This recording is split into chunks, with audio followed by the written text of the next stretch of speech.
Hai guys, kenalin nih, kita dari kelompok 7. Dan hari ini kita mau membahas mengenai revolusi industri 4.0. Tapi sebelum itu izinkan kami untuk memperkenalkan diri kami masing-masing ya. Saya Rebecca Wendunggio dari kelompok 7 kelas 10 IPS 2, nomor absen 20. Perkenalkan, nama saya Steven Jonathan Humardani dari kelompok 7 kelas IPS 2, nomor absen 24. Saya Yohanes Arayudo Venobarut dari kelompok 7 kelas 10 IPS 2, nomor absen 26.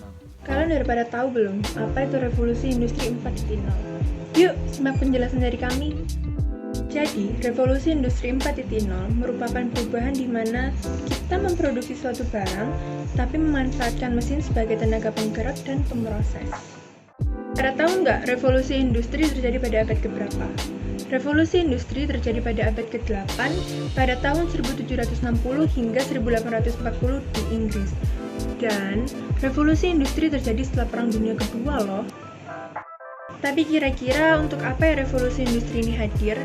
Jawabannya adalah untuk memecahkan permasalahan dari efektivitas dan efisiensi dalam memproduksi suatu barang.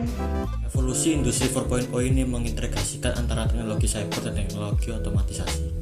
Dampak dari era revolusi industri 4.0 ini dalam penerapannya tidak lagi memberdayakan tenaga kerja manusia atau hewan, karena dalam era ini diterapkan konsep otomatisasi. Indonesia sudah mulai memasuki revolusi industri juga, termasuk dalam bidang pertanian. Contohnya adalah para petani yang menggunakan autonomous traktor dengan sistem kemudi yang dikendalikan secara otomatis dan tidak lagi menggunakan hewan kerbau untuk membajak sawah. Dengan demikian, tentu saja tingkat efektivitas dan efisiensi waktu bisa meningkat, di mana seperti yang kita ketahui, waktu merupakan hal vital dalam dunia perindustrian. Di samping dari manfaat revolusi industri 4.0 terhadap bidang perindustrian, manfaat teknologi juga bisa dirasakan oleh semua orang tanpa terkecuali. Buktinya saja, saat ini akses informasi sangat mudah kita jangkau. Kita dapat mengetahui informasi di luar sana dan hal ini bisa dilakukan kapan dan di mana saja dengan adanya jaringan internet yang tersedia.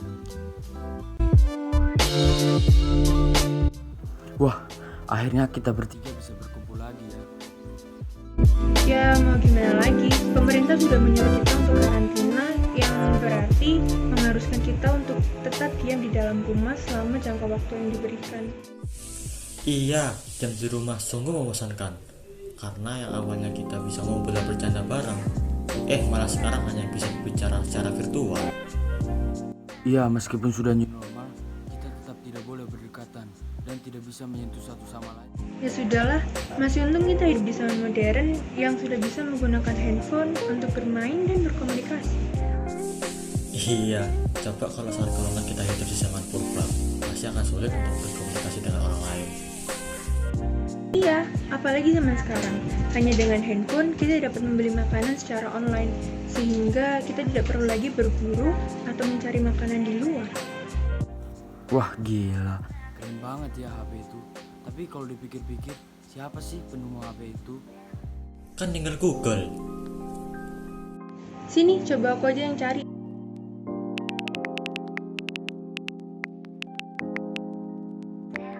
Nah, ketemu nih. Dikatakan bahwa sistem handphone pertama kali ditemukan oleh Martin Cooper, seorang karyawan pabrik Motorola pada tanggal 3 April 1973.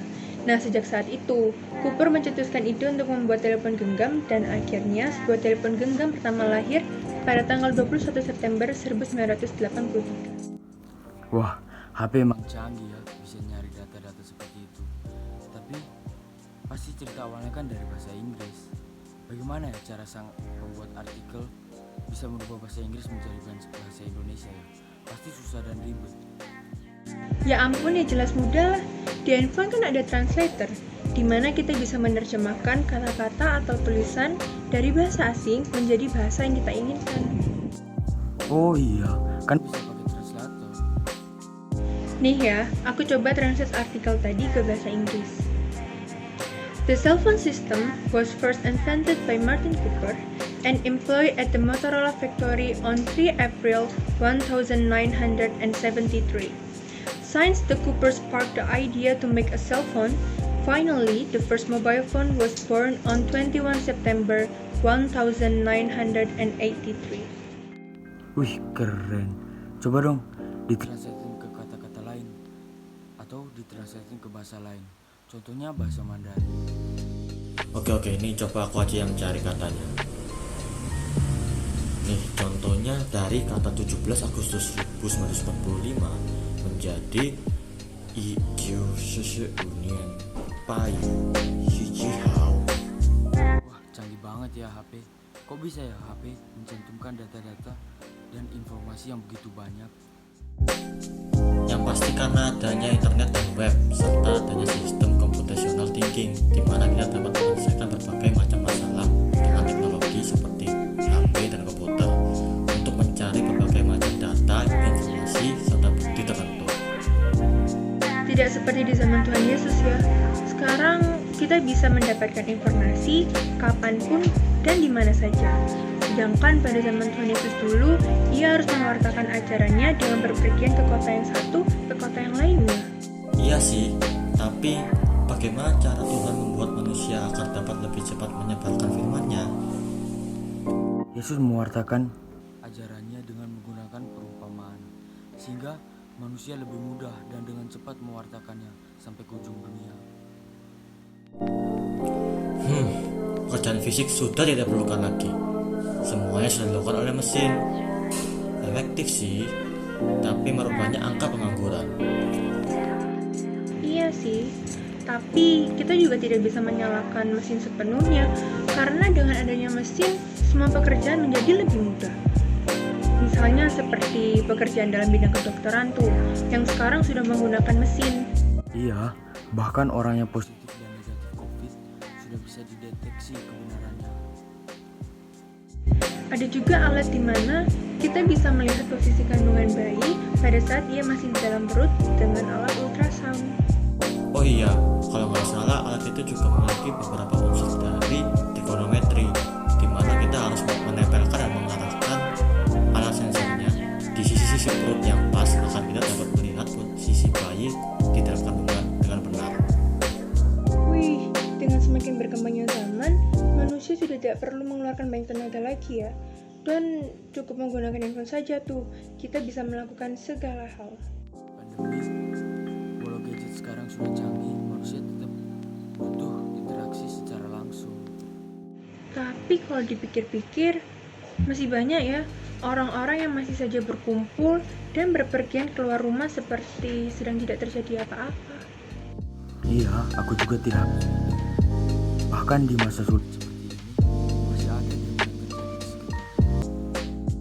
Seharusnya, jika yang mengungkapkan pendapat tidak rusuh-rusuh itu, dengan menerapkan sistem negosiasi, kedua belah pihak dapat mengungkapkan pendapat serta keinginan mereka masing-masing dengan damai, sehingga tidak perlu adanya keributan. Mungkin orang-orang itu sudah bosan kali ya diam saja di rumah. Padahal kan masih banyak banget hal-hal positif yang bisa kita lakukan selama masa pandemi ini kan.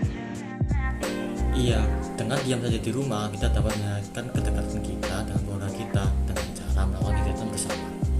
Contohnya, senam dan olahraga bersama. Iya, kita bisa menerapkan gerakan berirama yang sederhana, tapi menyehatkan bagi tubuh kita loh. Tidak hanya olahraga saja, tapi di rumah kita juga bisa menghasilkan karya kerajinan yang unik dan bisa menghasilkan uang. Seperti contoh kita membuat keranjang dari kertas atau rotan dan menjualnya secara online sehingga dapat menghasilkan uang.